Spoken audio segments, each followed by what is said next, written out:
Hello and welcome to The Potential State. My name is Dr. Assael Romanelli, and today I'm very excited to host my friend, author, educator, therapist David Lester, and this wonderful occasion of his first book, Jewish Marriage, the Ceremony, the First Year, and the Journey That Follows. So thank you for coming. It's a pleasure to be here. I've known you for many, many years. We work together at the same mental health clinic, a bibliotherapist. I was thinking first, maybe tell a little bit to the audience kind of who you are and kind of how did you end up writing this book? So I feel like my entire life there have been three fields that I've been playing in. The first is the field of yeshiva, Judaism, Hasidut studies. I spent many, many years in yeshiva, in high school, and in Hesder yeshiva, and I loved learning deeply in that world. The second world is the world of literature. My father's an author. I love books, novels, poetry. I did an MA in creative writing, and I love the sensitivity to words that one can develop. The third field is that of psychology and therapy. I studied bibliotherapy and we worked together for 5 years in the mental health clinic. And I see my life, and especially this book, as trying to integrate those three. This book has its deepest roots in Judaism, in the traditions of the ceremony itself, in the Hasidic and biblical texts that I try and elucidate.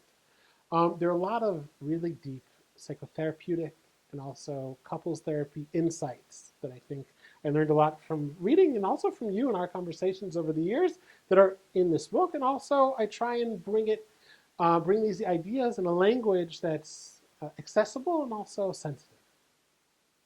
And tell me, so out of all the books you could have written, because you have a lot of different interests and you're also doing your PhD now, Correct. you could add a little bit about that. Why this book?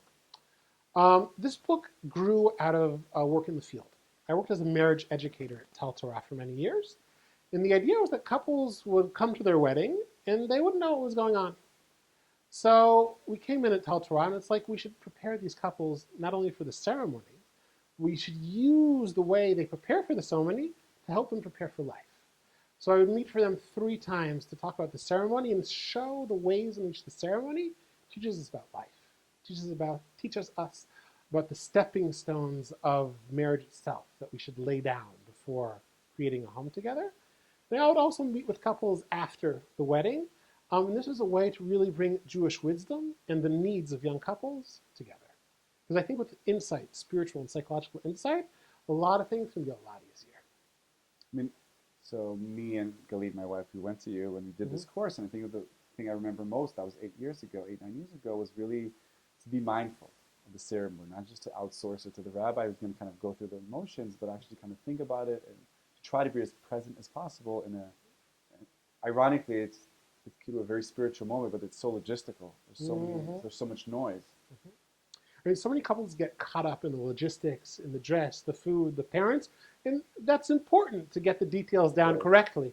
But this book, I hope if a couple reads it 2 months before or a week before their wedding, when the ceremony begins, they'll be able to do the switch and be like, oh, this is really important. I understand what's going on. This is really beautiful. This is the first day of the rest of our lives. And tell me, so based on your experience, I mean, you were doing this for a few years, being a marriage educator, right? Mm-hmm. So I'm thinking about all the books. Some of them are here about marriage and relationships. How is this book different than the other books? So number one, the first section of this book focuses on the ceremony. And it talks about the ceremony, The Jewish ceremony? the Jewish wedding ceremony, which is unique and special and amazing. No other book has done that yet. So if a couple wants to know what's going on in the ceremony, but not just in terms of Jewish law, where do I need to be, what's the meaning? What's the significance? What's the symbolism going on? Why should I care about this? Why is my story going to be intertwined into the different laws and recitations of blessings? I mean, to really get excited about the ceremony, this is the book.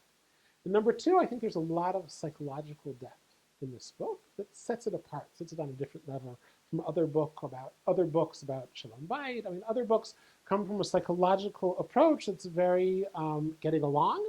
This book is more about deepening, going deep into my own self, into the relationship, and really growing within marriage. I see. So can you just say the process of writing this book, kind of bringing together the different parts of you, the educator, the Jewish scholar, therapist. Tell me a little bit. How did you construct that combination? One second, I'm just going to turn this off. Yes. First of all, the writing of this book was an 8-year process. Wow. I love this book.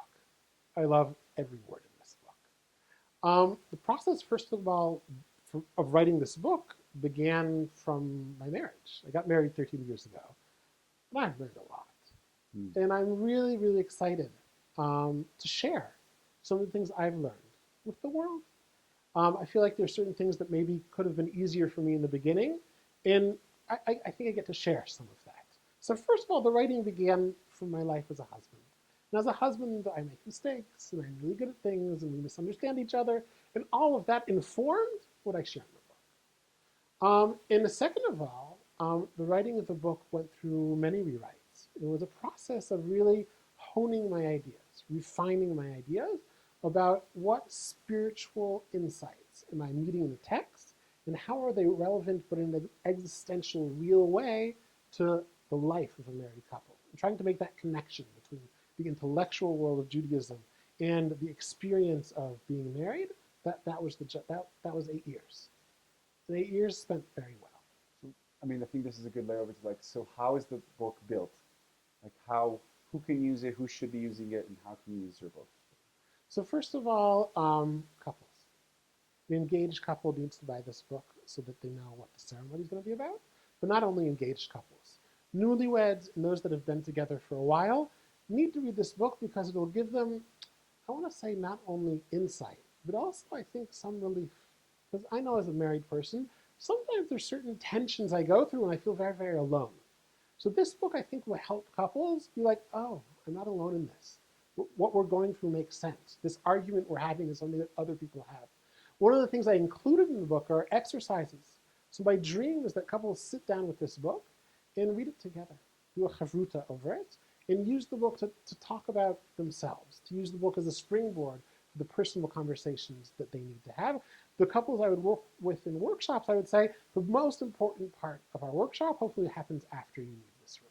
So this is actually for couples to work about on themselves, not with their therapist or their rabbi. First of all, with themselves. The second group I really hope will buy this book are rabbis, therapists, and educators. I think people who work with couples will use this book, and I think if they recommend it to couples and the couples come back to them after reading the book, the conversations they have together will be able to start on a whole different level. Say more about that because I know as a couple therapist, like a lot of therapists won't necessarily want to outsource it to the book because they say every couple is so different, and you don't want to just give everyone, it's not a one solution, one size fits all. So say a little bit about that. How can helping professionals, especially ones working with young couples, kind of use this? So I don't think this book should replace therapy. Nothing replaces therapy. Therapy is a relationship, and there's something healing about a therapeutic relationship when at its best.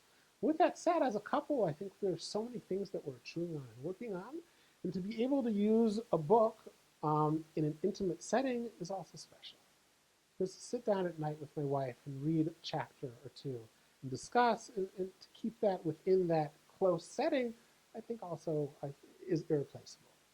It sounds to me also that some of these exercises can be relevant for couples after they're married as well. Absolutely. I mean, the title really tried to focus on a large time span. The ceremony, the first year, and the journey that follows. The book is relevant for all those stages.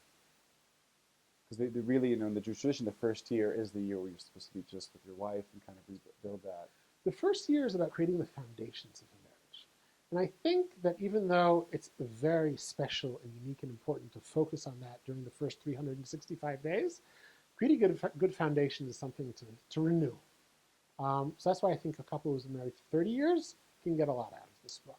So I want to ask you actually, I want to back to the actual ceremony, and if you could, for the people listening and watching, could you maybe just give a rough outline how the stages of the ceremony, maybe how do you, like what's the deeper psychological, spiritual, if you just give kind of an overview. Okay. Okay. I'll point out a couple of things. I mean, I go on for this for like 100 pages. I'm going to give you a taste. Yeah, please. For example, one of the wild things about the Jewish wedding ceremony is that the bride and groom don't show up together. The bride's off in her corner, and the groom's off in his corner. Yeah. And according to Jewish law, they're not supposed to see each other for a whole week. It's wild. They're there to be together, right? Right. So one of the things I talk about in the book is I think there's a beautiful choreography in the Jewish wedding ceremony. I have a groom approaches his bride and then covers her face. Covers her face, Covers right? her face, which is also I talk about in the book. Right. And also then how the bride approaches her groom who waits for her under the chuppah. And this sort of going back and forth, this approaching and then going away, this whole dance I think has to do with resembling or reminding ourselves of the dating stage. When we were dating, we were unique individuals. We had our own autonomy and standing. And I think that's brought into the wedding ceremony in a very playful and creative way. And to see that the Jewish wedding ceremony, which is about a union, has room for individual journeys, at least in the beginning, I think is one of the beauties of the Jewish wedding ceremony. The Jewish wedding ceremony has other pieces. It has a kiddushin, which comes before the reading of the ketubah. It has a nisuin, which comes after the reading of the ketubah. And there are a number of blessings that I think, first of all, according to Jewish law, need to happen. But deeper than that, tell the new couple about all kinds of things, about working after the wedding, about what it means to be harmonious together, what real joy is. And I think if the couple, through this book, can really listen to the nuances of the text and the choreography of the ceremony, they'll have insight for the next decades together. So you're saying, if I want actually I like this idea of the choreography. So there's the near and far, seeing, not seeing in the beginning. Then we're under the chuppah, and then you're talking about the two stages, the kiddushin, which in English we would call it. Technically, it's the engagement.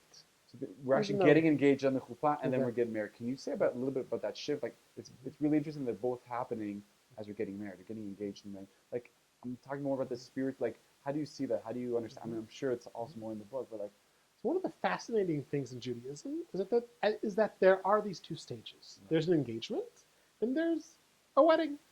Once upon a time, thousands of years ago, there were a couple of months that would separate, like we have today usually, right? There's an engagement, then you wait a couple of months, then there's the wedding. For all kinds of reasons, they're brought together under the chuppah. What's interesting about the engagement, according to Jewish law, is that I am obligated to be with my wife, but we're not enabled to be with each other physically yet. We're together, but we're not allowed to be together physically. Only after the wedding are we allowed to be together physically. That is fascinating. Judaism created this space where I am deeply connected with my beloved, but we're not allowed to be together physically. I think there's so much to learn from that. That space, I mean, it's a space that I feel like in modern times sometimes goes away. It's a very delicate space. I'm with you, but we're not together fully. We're together more spiritually, more mentally, in the area of promise and commitment. One of the gifts, I think, of this delicate and sensitive space has to do with respect. I am totally committed to my wife, but I'm not going to get anything out of her right now. I'm not going to totally fulfill all of my hopes and dreams right now. I'm committed to you, and you are who you are. And I think that in different ways comes up within marriage, right? I see my partner often through my own needs, which is okay. That's what we're there for. With that said, there are moments in marriage where I think it is called upon us to step back a little bit and say, "Who are you? Oh, what can I give you?" Before asking myself, what my needs are. What don't I know about you yet? That being together but being separate, I think, is one of the secrets of happy marriage. All right, that's certainly fascinating. I want to like dive into that more. I want to what before we kind of read an excerpt and kind of discuss it live. What else did I not ask you about this book that you think is relevant for people watching and listening that are contemplating why or like, contemplating about this book? Like, what's another thing I didn't ask you that you think Hmm. the average person there would be saying, well, when the Merabi's going to do it, da da da. We talk a lot, we communicate, we're good friends, which most couples think before they get married. Mm-hmm. Mm-hmm. Uh, I'll say another thing another dream I have for this book yeah. is that people, through their marriage, um, want to feel more connected to tradition. Mm. We're Jews. And I think Judaism has a lot to offer around couplehood. And I think that through reading this book, people will be able to see that a lot of their experiences, a lot of things they're chewing on, debating, having questions about, there's a lot of wisdom in our sources that has also been dealing with similar issues. I think that for the couples I've worked with has been revelatory because it's like, oh, I'm not so alone. Judaism has a lot to offer. Judaism is really deep stuff. So that's another connection I hope people are able to make.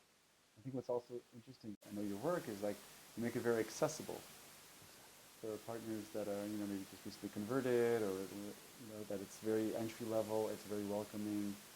I worked very, very hard to make sure that somebody with no background in Judaism would be able to read this book.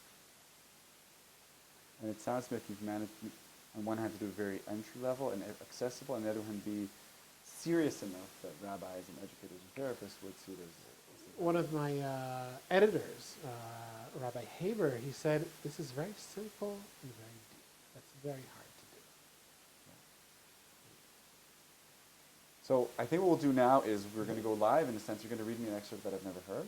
Good. And we'll kind of have a discussion, and think I'm going to let what you're saying land, and we'll have kind of an improvised discussion about this, habruta about this. Fantastic. So the story I want to share with you is the story of Rabbi Elimelech Milizhansk, a Hasidic Rebbe. And once upon a time, he had a student. And the student just got married, but he was having trouble he and his wife weren't getting pregnant. So they come to the Rebbe, he comes to the Rebbe, he comes to his teacher. And the teacher says the following: tell me, how do you behave with your wife? Do you sit securely and serenely? The student replied, we sit in love and fondness and affection, thank God.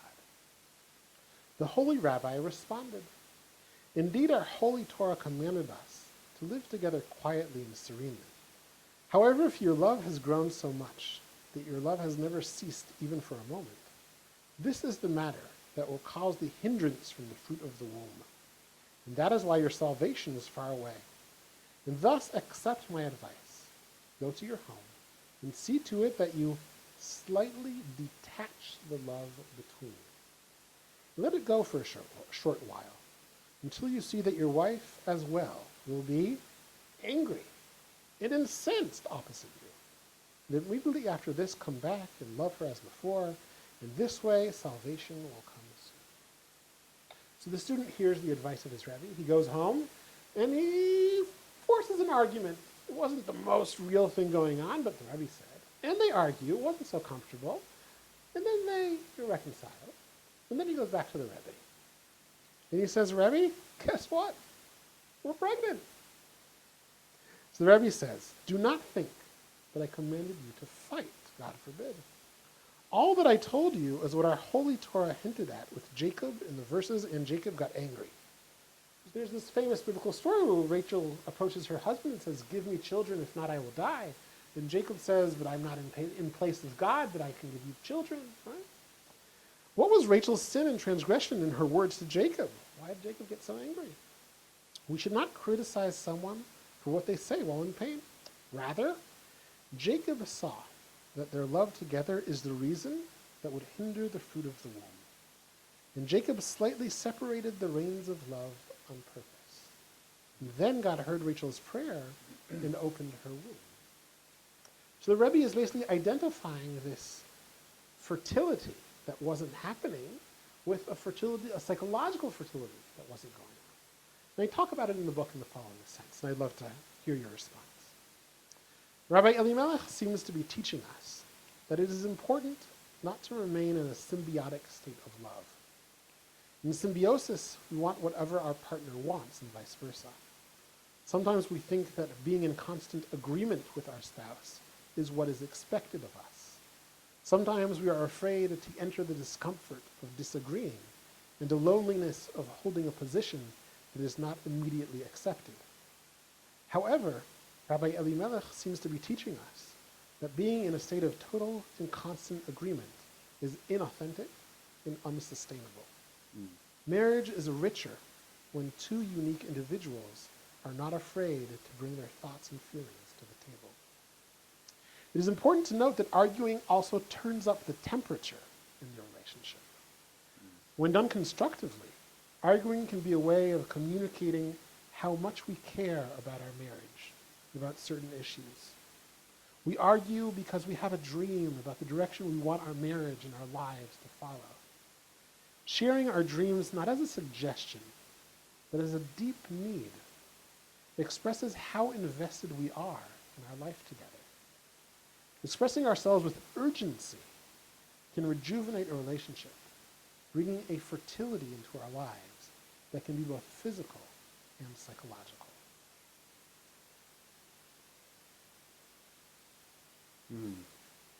Wow. I'm letting it land a little bit.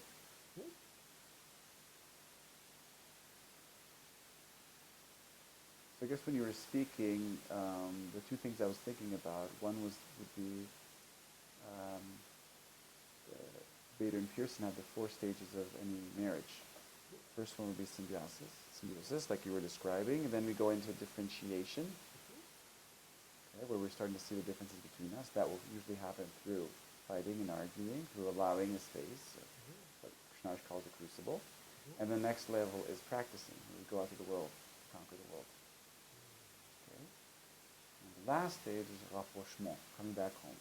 And that's based on knowledge stage. It's the same thing like an infant does. And I was thinking what you're saying is, so basically the story, what's happened, the rabbi's telling them it's time to graduate from symbiosis into differentiation. And differentiation always happens through arguing, because it's through accentuating the differences. I thought what was really interesting is, I mean, getting pregnant is a symbol, right? For the next evolution, for the next marriage, for their growth, for the next birth of themselves as partners, as humans, as people. And I thought it was interesting that he's saying, I'm not recommending you fight, but I'm recommending you find the differences. I would love to talk about that differentiation with you. Because I come back to that, and I'm not sure I understand the depth of what he's saying. Because he's saying, I want to loosen the reins of love, right? And it's like, I didn't want you to argue. I wanted you to loosen the reins of love. So there seems like there's certain destructive stuff that can go on. There's other more differentiating stuff that can go on, and maybe they're not the same. Maybe they get mixed up sometimes. But it seems like there's a path towards differentiation, which is uncomfortable, and there's arguing, and there's disagreements, and there's we're different. But maybe there's other things that are destructive that we can try and stay away from. I wanted to ask you about that as a couples therapist. I was curious. So, just this week, a woman in couples therapy, she said, and they've been married for 25 years. I just wish my husband would intuit what I'm feeling. And why do I need to tell him if I like this or if I don't like this, or I'm sad now, or why can't he see and understand? And this woman, is in her 50s already, and I was thinking about, in my point of view, that's holding on to a symbiotic love. Now, it's not bad or good. We all start from there. I think some couples manage to stay all the way there. Bader and Pearson says there's two types of couples. There's the symbiotic couples, the ones that never fight. And they always speak in plural. We're happy, we're going. Because there's no space for differences, because there's a fear that if I bring my difference, you won't love me, you'll leave me. And the shadow side of that is the hostile symbiotic. It's the hostile dependence, like we're so symbiotic that we keep fighting all the time. Very Okay? So the symbiosis can go to either we never argue or we always argue, but we'll argue about just about everything. It's not a deep conflict. It's just like we're just arguing for the sake of argument because we cannot deal with the differences. So I think when you're speaking now about that is and I'm going back to that woman. So I'm sitting there, I'm telling her that's a beautiful fantasy. The question is, are you ready to evolve to a more aware marriage, where in that way I realize that I do need to scaffold for my partner, for my husband. I do need to verbalize because he's different, because he doesn't see the world the same way as I do. So is that being more in love? Is that loosening the reins of love? Or is that actually allowing a deeper love? It seems like what Rabbi Elimelech is talking about is loosening the reins of symbiotic love. Yes. And symbiotic love keeps you small, because what is symbiotic love? What's the original symbiosis is me with my mom. Right? We all want to go back to being connected with, umbilical cord to our mom. And that's like as essential, like, wants. I want to say symbiotic love feels so good. It feels so good. I want to keep that real, Yeah. right? Loosening the reins of symbiotic love. It's like we can talk about it as therapists. It's important, right? Right. Well, I get it, right? Of course, like I want to stay in this, peaceful area. We need peace. Right. And we all want that. The price we pay for that, though, is we're babies. I think we're also babies, and we're also untrue to ourselves. Right. In a relationship, if I'm constantly keeping the peace, there's certain pieces of myself that I'm throwing by the wayside. Right. Because if I'm maintaining, if it's peace at all costs, then I'm not going to bring different shades of myself that my partner doesn't like. Exactly. So I'll tone down my humor, my sexuality, my aggression. But then over time, what's happening is I feel like I can't be myself. Yeah. Symbiotic love locks me in a specific role with which I came into the marriage. And what's happening over time that, all things must pass, all things must change. Assael says we're going to be married a few times in our life. That's great. The question is with the same partner. That kind of makes me think about your book is perhaps this thing you read every time you're renegotiating your marriage. Absolutely. Yeah, it's like the wedding ceremony. It's like we need to go through it a couple of times. Right, because we're always different. And I think loosening the reins of symbiotic love, which actually means letting yourself get married again. But this time, who am I now? I mean, this question I feel like is one of the deepest questions of marriage. And I say this is David Lesser, the husband, right now. How do I stay really true to myself, but really intimate with my partner? It's like, and I am not complete with saying sometimes we're going to be close and sometimes I'm going to need to do my thing. No, I want to be fully present with my wife, and I want to invite her to be fully present and not be threatened by that. And I want us to build one home together. I feel like that's a life's work. And I think like that concept, which Bowen talks about in Schnarch, is called differentiation.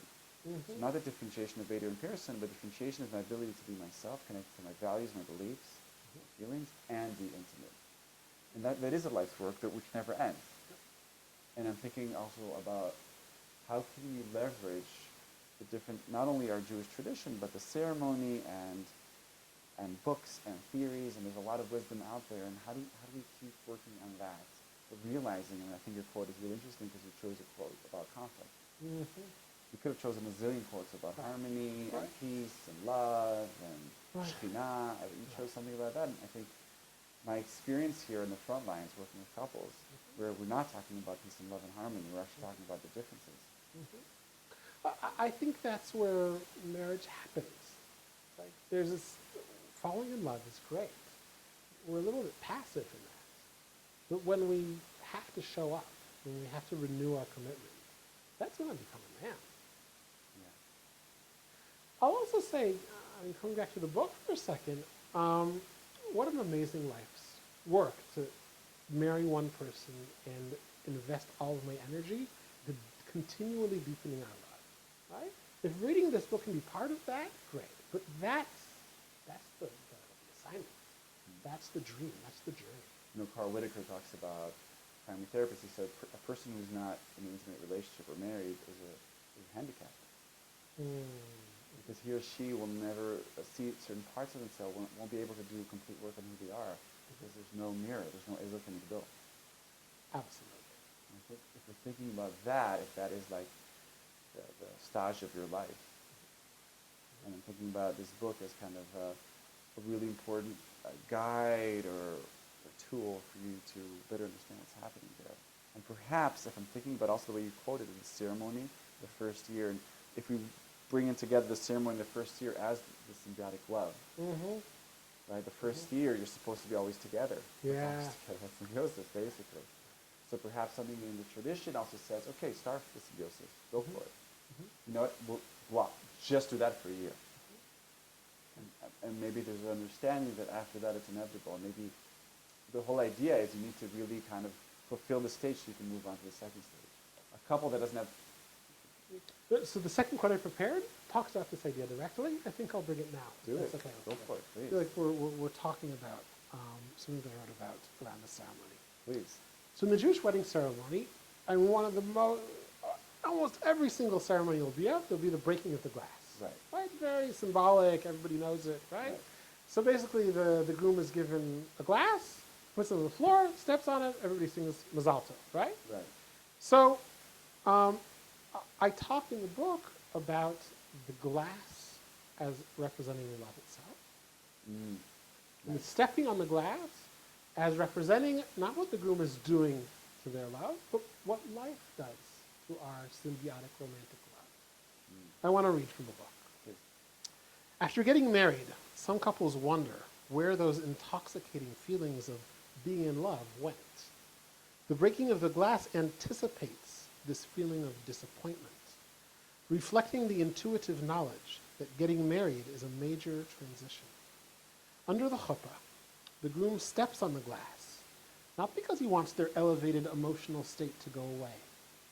The groom breaks the glass in order to help his bride and himself understand that the feelings they have known until this day are about to move aside and make room for a new form of relating with one another. The breaking of the glass symbolizes the couple's willingness to let go of a mode of being that focuses only on their intimacy. Living under the same roof entails making daily decisions together. After getting married, many of the couple's conversations are not going to be about their dreams, but about the dishes, and the car, and the groceries. In order to work together well as a team, a married couple must learn how to support each other through the surprisingly complicated logistics of life. This transition can feel confusing or even disappointing, but it is through the building of the walls of their home that a couple creates a space within which their values and intimacy will be expressed and sustained. The couple's excitement has led them to get married, but the sensibilities and skills that they will need from this day forward are different. Now the couple must let go of calling each other 5 times a day and invest in remembering to take out the trash. Mm, When creating a home together, attention to detail becomes important and significant. And then they go on to talk about how it seems that we move from being in love and then now real life. But I think being in love is really important. I don't think it's something to skip because in this context, an initial state of being on an emotional high is important. It is our emotional elevation, often occurring at the beginning of a relationship, that leaves an imprint inside us that has the potential to be a source of motivation in the future. Immersing ourselves in love shows us what is possible. Marriage translates those possibilities into a stable structure. So what I want to say is that I think we have to understand spiritually, psychologically, what falling in love is about.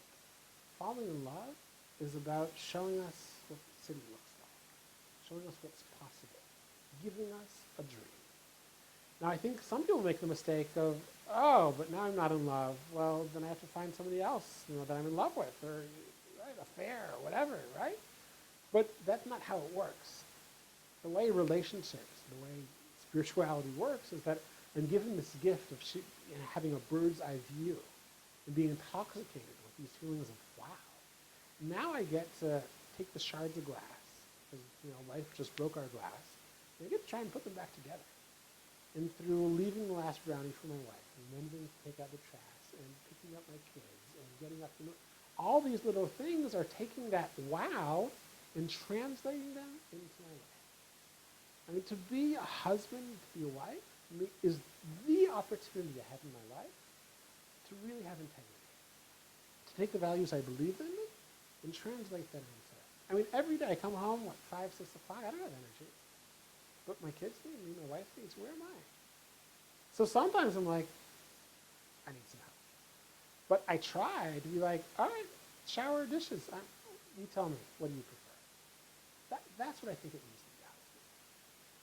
Try and take the love that I feel, hopefully here and there, that intoxicating kind of love, right? That being in love kind of love, and remembering that, having that in living that. It's almost like I heard you saying, also from what you read, is that symbiosis, that falling in love gives us the why. Why should I be doing what all these years? What Narsh calls meaningful endurance. Like I need to have a little bit of that good stuff, of that intoxicating love, to remind me as I'm washing the dishes and I'm waking up to change the diapers. Like this is why I'm doing all this. And I think the intimacy a couple share needs to have that quality. Yes. In intimate moments, sometimes they're far and few between, but when they're really nourishing, they give me the energy. And also with children, when those moments of closeness, of adoration, of just melting into each other, right? Those moments, I'm usually yelling at my child to get into the shower, right? Right, right. But those moments before they go to bed or before, right, make everything worth it. Yeah. So it's on one hand, if I'm going back to your book, it's on one hand cherishing those moments and making them deep and profound and making their imprint really strong, and on the other hand, preparing ourselves for the next phase. Not expecting that those moments be the majority. Yes. And understanding that I need to have the wherewithal, the integrity, the tenacity to live my daily life according to my values, even though I'm not always getting exactly what I want. Because if I don't do that, I'm not going to have those moments.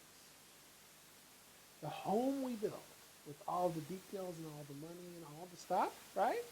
That's what allows intimacy, parenthood, couple of, I'll even say God, to dwell. I have to work really hard to create a home. Mm. I think that's really interesting. If I'm summing up this conversation, is what's radical about this book, especially for young couples. It's not, and they lived happily ever after. I think it's a very aware, eyes-opening kind of book slash manual slash textbook, whatever you want to call it, to kind of appreciate what there is. I mean, I think, and actually going back to the title, it's the ceremony. It's the first year, aka this God of love, the falling in love, really, making that really deep, and then the journey that follows. And there is a journey. I just want to tweak a little bit and say, I live happily ever after. I just worked really hard for it. And I think we can all work really hard for it. And it's not only happily ever after, but I think I'm Also, optimistic. yeah. But I think it's happily ever after, and I think it's hard in between. Yeah. But I love being married. I don't always love my wife every single second because she really drives me crazy. But I love her, and I love being married. That's the overall, absolutely. That's a wonderful place to end this conversation. And just before we end, where can we get the book? Where can we hear you speak? A little bit about your speaking. Well, what are you doing with this book? So the book is out. It's in the States. It's in Britain, South Africa, and Israel. Jewish bookstore. It should be there. It's available online, Amazon. Jewish Marriage by David Lester. Order the book. Give me a 5-star review. Also on Feldheim. And I'm available for speaking. I'm planning to go. I'm going to the States soon. Speaking in shuls, different events. I speak to singles. I speak to newlyweds. I do personal counseling. And I also speak to groups of therapists and educators about the importance of marriage education and relationships and how central they are. And your contact information will be right. It's on my Facebook page. Right. Yeah, and I'll also put everything. I'll link it to Please this do. episode. I just want to thank you for taking the time and kind of sharing your journey and your vision. And I thought the way you said it, I'm living happily ever after. You just don't hear that a lot from people. And what I liked about hearing you say that is it's living happily ever after, and it's hard work. And I think that's a really important message that you don't hear often. I want to congratulate you on this book and wish you a lot of success. And I'm encouraging all of you out there to go read it and put up a session and go through David speak. And so I was Assael Romanelli. This was A Potential State, and I'll see you all next time.